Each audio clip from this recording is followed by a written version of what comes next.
Page 88 is another 3-minute technique. We're having it's a 5-finger position, the C 5-finger position, or as this book calls it, a C pentascale. We're down here. The right hand actually moves. It comes up here too. It's both places. The left hand stays where it's at. It's just giving us a chance to play these notes in each hand. Third line down, now you get to play the chord, a broken chord. And the right hand's up here now for its broken chord. So you get both. And when you do this, I suggest you go slow, moderately out of the tempo of a piece is not based on the speed of the beat. The tempo of a piece is based on the overall feel, on how fast it goes. A moderate feel to this, because it has eighth notes.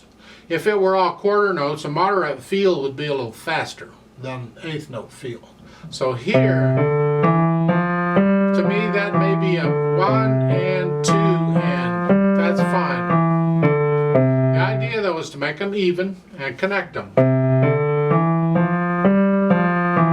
As far as firm fingertips and all that stuff goes, blech.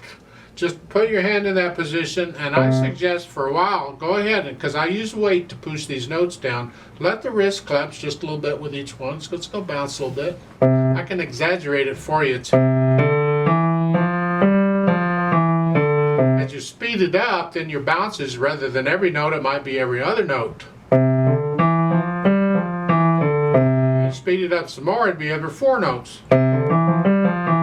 It depends on how fast you're going but the point is the wrist is kind of collapsing with the accent, the natural accents, because we have natural accents in music. And the first beat of a measure is the strongest natural accent. And any time, wherever, is the first beat. We want to hear 1, 2, 3, 4, 1, 2, 3, 4, 1, 2, 3. And after that in 4/4 time, then it's the third beat. So it's a 1, 2, 3, 4, 1, 2, 3, 4, 1, 2, 3, 4, 1. And if you divide it on down, when you're dividing a beat up, then the beat itself gets a slight natural accent, so we can feel where the beat is.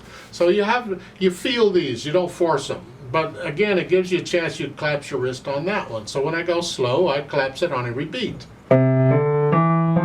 Same thing in the right hand. I don't know why they're not doing the hands together. Why? You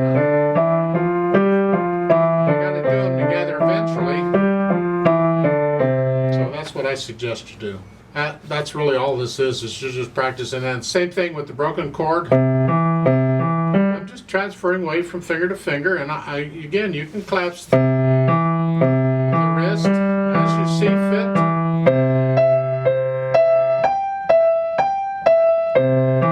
They keep saying prepare right hand. What they mean is move your right hand to where you need to be to play the notes. Because if possible, when we move our hands around, we move it before we need them. We want to move it in advance so we're ready to go. You can't always do that. Sometimes you have to move and play immediately, and that's a little harder. So as much as we can, we always move first, and that's what they're meaning by prepare. Just, you see the notes coming, so get your hand ready for them so you're there.